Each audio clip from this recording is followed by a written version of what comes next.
It's just gonna be, when we lost game one, it was just all, we watched a lot of tapes, and we just talked about it, and decided what to do on our bad things, and just to continue to get better on the good things we were doing on game one. But what the bad things we're doing, we just fixed it, and we just tried to adjust coming here to game two. Thank you very much, Coach. Now, CJ, hindi ka ganun ka-satisfied sa performance mo nung Game 1. Paano mo ginamit yon to have this bounce-back game? I'm just doing the right thing na sa depensa and offense talaga. And ayokong sirain yung trust nila, Coach. And I know, since day one talaga nagtatrust sila sa akin. So, pinapalitan ko lang. And ayun, sobrang crucial kasi nitong Game 2 na to. Kaya binigay talaga namin 110% namin. Pero hindi siya perfect, pero ayun, nakuha namin yung panalo and makakapag-adjust pa kami sa mga mistakes namin. Yeah. Just like in Game 1, CJ, you were also in foul trouble early in the game. How did you manage to find the balance between staying aggressive on offense and defense and at the same time managing your fouls?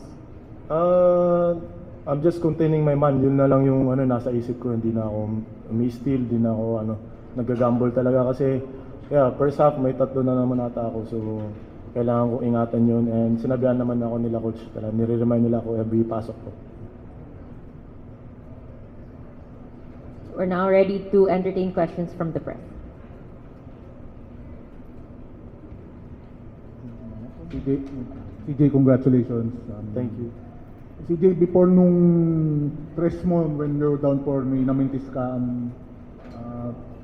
how do you keep yung, kahit nagmintis ka before, then stress si Banguero na still keep yourself na makakashoot ka pa din, or at least you're not, keep yung composure na makatira ka ng stress to keep your team alive? Ayun, ginip ko lang talaga yung composure talaga, and syempre, sabi ko nga, hindi perfect lagi eh. Magbintis man ako pero titira pa rin ako. May mga nagsasabi nga bakaw ako, pero bakaw talaga ako. Pero yun talaga yun. Yun talaga yun. I'm just trying to help my team, and syempre every game talagang binibigay ko 110% ko. Whatever happens, talagang go lang ng go.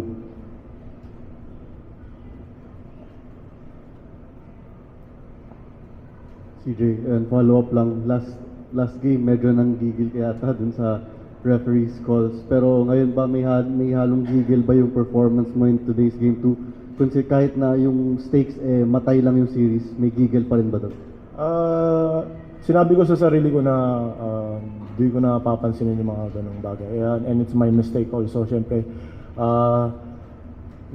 if they review the tape nung game 1, I think it's my fault naman na foul ako na maaga, and I just in-address ko lang nitong game 2, and I just being careful na lang. So yeah. And Coach, what can you say about sa composure ni CJ na he complained less in today's game, and at the same time he delivered when it mattered most for the Beermen? Well, CJ's always been like that for us for the past two to three seasons. When we needed baskets, we're not hesitant to go to him and Marshall. So before the play, when we were down by 4, it was either him or Marshall, because we needed a 3-point shot. But no, we're not hesitant to let them shoot the ball, especially coming crunch time, because Marshall has proven himself, and CJ also has proven himself. So and now they just prove themselves again that they're clutch players, that they can shoot the 3 when it matters the most.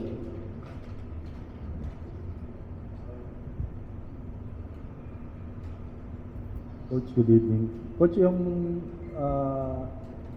play with Marcio, sa kanyang tira talaga yan, or is it for CJ? It was for Marshall or CJ. Kasi we were really going for that 3.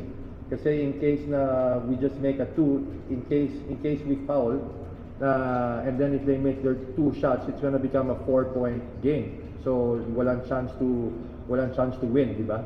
So we really played for that three-point shot and the foul, and then our minds were to foul and see if they can miss one or two.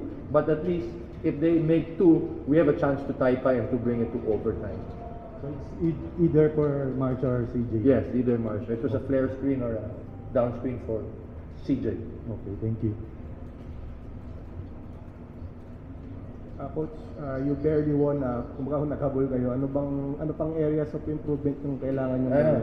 I've been looking at this guy, but you know what's nice about now is we just had 10 turnovers so out of our 19 for first game. So yun yung kind of improvement from game 1 to 2. But Meralco's a tough team, you know. They really grind hard and their energy is really high. So it's just the energy. We just have to match their energy. If you don't match their energy, you can see naman if our energy goes down, that's the time they pull up. So we just have to play, that's what I always tell them, we really have to play 48 minutes of basketball. Coach, easily you could have been down by 0-2. Do you think... Well, it's not. Pero, It's 1-1. How huge is Joke. this one na this, you were able to tie this one in such a Hard way, in such a hard way. You know, we're very fortunate to get this win today and to tie the series. So, you know, our mindset now is we just have to think of it. It boils down to a best of 5 na lang. So we really have to watch film again and watch the goods and the bads. Coach, I'll ask for the press an update on Terrence Romeo. Has he been practicing? Is he going to be available for the series? Terrence is a day-to-day. So, you know, what Terrence feels sa foot niya, you know, that's his ano kasi parents will decide whether he can play or not because that's his body, you know.